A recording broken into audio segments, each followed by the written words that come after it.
Greetings, brothers and sisters. Thank you for allowing me to talk to you once again. We've been talking about the names of the Lord.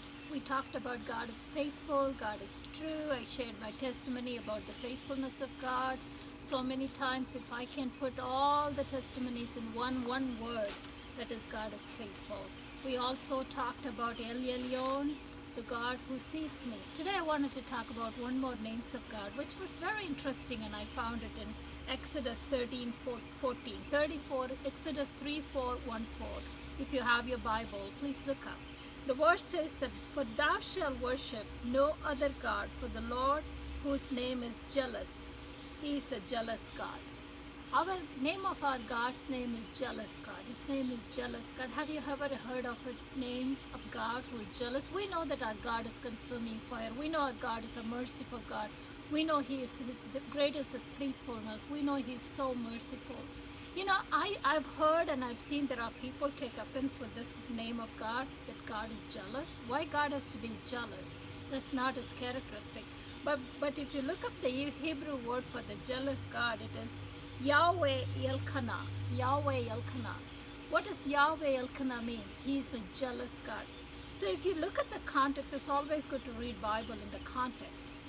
So many times we go into a doctrinal error because we just pick up a scripture and run with it. We need to see why God brings that name, Yahweh Elkanah, is because if you see the children of Israelites, when they were traveling, Moses go up to a mountain and he's waiting in the presence of God to get the 10 commandments. While he's waiting in the presence of God, having a communion with God one-on-one, the children of Israel, with Aaron's headship, they are creating a molten image. They are creating a golden calf, and then they are worshiping before the golden calf, and then telling golden calf, "You are the Lord who brought us out of Egypt." Okay, so when God sees that, it really grieves His heart. So as a follow-up of that, if you see Exodus 34:14, where God says, "You shall not have no other God. You shall not have any other God. I am the only God you're supposed to worship." I'm paraphrasing it. "I am Yahweh Elkanah," or "I am a jealous God." Okay, so it has a two-way. There's one way God is really strictly telling. It's one of the commandments, actually 10 commandments. One of the commandments is you should not have any idols. So you may be asking me, but we don't worship any idols. We don't have any idols. You can look at this way. Anything which we put before God is our idol. It could be anything. It could be your money. It could be your job. It could be your work. It could be greed for money, or it could be a greed for fame. It could be your children. It could be your husband or wife, the person, somebody you love. Anything which you put above God and compromise because of that is your God, is your graven image. Here God says in Exodus 34:14 that "I am Yahweh Elkanah." Take a moment and think about it. Do we have any idols in our life? Many of us wondering, I pray, I do this, I do that, but why my prayers are not answered? Maybe we may have some idols in our life. We may have some idols that God says that you shall not have any other God. Do we have any other gods in our life that take precedence in our life more than God Himself? When we are a born-again child of God, when Jesus becomes our Lord and Savior, then He is our everything. Our life belongs to Him. Everything that belongs to us belongs to Him. That is what we are the only God. Then He become a jealous God. There is a other side of this jealous God. What is it? That when God is a jealous God, when we are completely focused on Him, when we bring everything belongs to us, we bring it to Him, then He takes ownership of our life. What a comfort with that. Even though there are people who take offense with God being jealous, for me personally, that gives me so much comfort. Because my life belongs to God. I have given up everything that belongs to me, I have given it to Him. So when He is my God, my Lord, and I become His, He takes ownership of me. So that means if anything tries to come and hurt this position of His, He is a jealous God. He stood up and He fights for me. So that is the comfort we need to take today, knowing Yahweh Elkanah, the jealous God, the one who takes the fiery anger of God which rise up against when something belongs to him is taken away. We can look at that as an example of three Hebrew children, Shadrach, Meshach, Abednego. What happened, if you read the story of Shadrach, Meshach, Abednego, they were three Hebrew children. They were raised in the ordinances of Jewish tradition. You know, they know the Bible. They know the Old Testament. They know the Ten Commandments. They're not supposed to be worshiping any other God but God. But here comes a trial. You know, when they were serving the king, Nebuchadnezzar, there was an ordinance came from the king that he creates this golden image and he wants everybody to worship before this golden image. What happens to the three Hebrew children, Shadrach, Meshach, Abednego? They said, and you know what, if they fail, if they disobey, their head is cut off. Even worse, they were thrown into a fiery furnace, that is, they have a slow, torturing death until they die, or they confess and they worship the idol. So they have only one choice. Either they worship the idol or they are thrown into the fiery furnace. Lo and behold, they said, we would rather die than worshiping the idols created by the king. So they refused to worship the idol. As a result, it came to the knowledge of the king, and because they are the king's servants. If the king's servants doesn't obey king, who's going to obey? So king gets really angry. He's very, very mad at those three Hebrew children, and he said, okay, if you don't obey me, then I'm going to throw you in the fiery furnace. Not just any fiery furnace. Your fire is going to be 7 times hotter. So you're going to die like a moment time. Let's see that your God come and save you.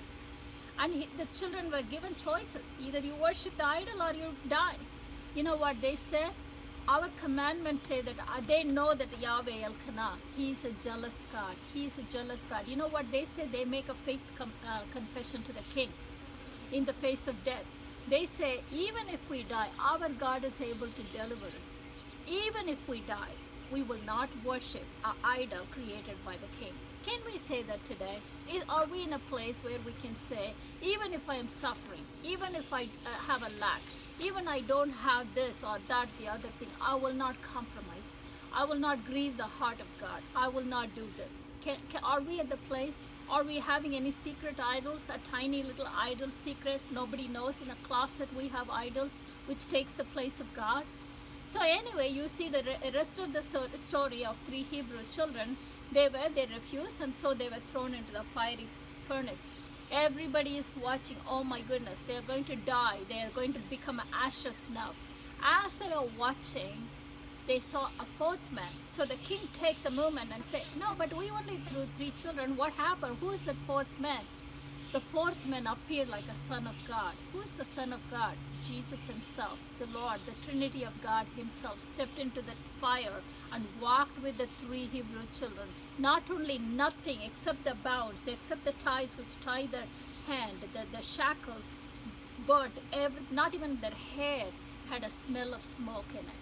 Because God was with them in the fiery furnace, because they were jealous about their God. So the jealous God, Yahweh Elkanah, stepped into the fire and he became jealous for them and he protected them. As a result, the whole nation saw the testimony, the faithfulness of God. So they were released. Not only they were released, and the king made a decree that anybody who will not serve the 3 Hebrew children's God will be put into fire. See what a testimony. When we stand up for God, when we stand up for the jealous God who is jealous about us, we will always have victory and we will always have a testimony. I remember growing up, my mother is a school teacher. She's very strict. Everything is by the book, and we need to be example for other children and strict and rules and regulations and disciplines. My mother is also a very, very, very loving mother. I had a best mother in the world. I remember we were disciplined, corrected, whatever, time out, all those things, you name it.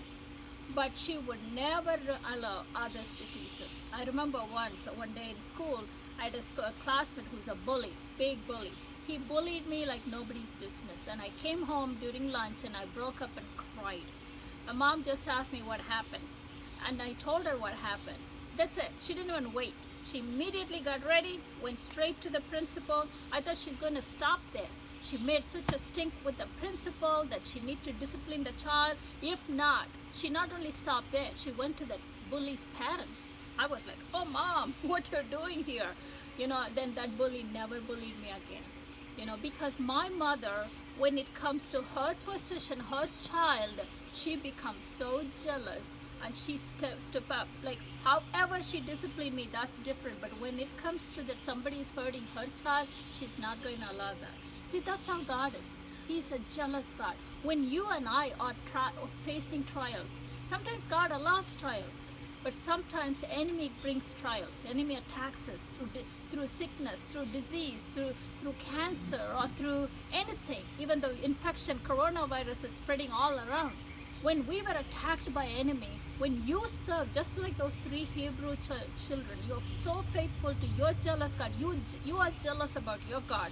God will, the Yahweh Elkanah, will be jealous about you. I remember another incident. I was in a major car accident. I was like in bed rest, and it was almost how I lived was another story. It was really, really a tragic accident. And so finally, after 3 months of complete rest, I'm going back to work. And as I was going back to work, God already know what is waiting at work. And as I was taking a turn to my work, the Holy Spirit spoke to me. Anybody who touches you, touches the apple of my eyes. I could feel the jealousy of God. I could really feel, like almost like a mother, how my mother protected me when I was a child. I could feel that. Like it's almost God was angry about my accident. It was almost God was so angry with the enemy that he touched me, that he tried to kill me. He was almost angry that at this time he's reminding me, don't worry, you go to work. If anybody come against you, I will step in between you. They have to deal with me. I could almost literally hear my mother's voice. They have to deal with me. I said, okay. So I went to work and everything, and I just came from this major, almost life and death accident, and I'm working, I'm doing. And unfortunately, my boss, my supervisor, I don't know what happened to her. She did not like all the changes and everything. They brought me back to the a place where she was and all those things. She was threatened by me. So she started giving me trouble. She didn't even wait for a day. She started giving me trouble. She was making my life miserable. It only took 2 weeks. I could recognize that she was not for me. She was against me. In 2 week time, in only 2 week time, something else, it's all mounted up, and she did something very little against me, but it's all mounted up. They walked her, literally they walked her out of her office. She was not only fired, they walked her out of her. Year passed by, 4 other people who were above me, supervisors, came against me because of so many other reasons. They came against me. One by one, all 4 were got rid of, the institution got rid of every single one of them. So I wanted to encourage you today. Maybe even though it looks like there are people take offense with this scripture, but I want to encourage you. You are serving a jealous God. You are serving a jealous God, the one who takes his possession. If you have a most expensive jewelry, what do? You take care of it, right?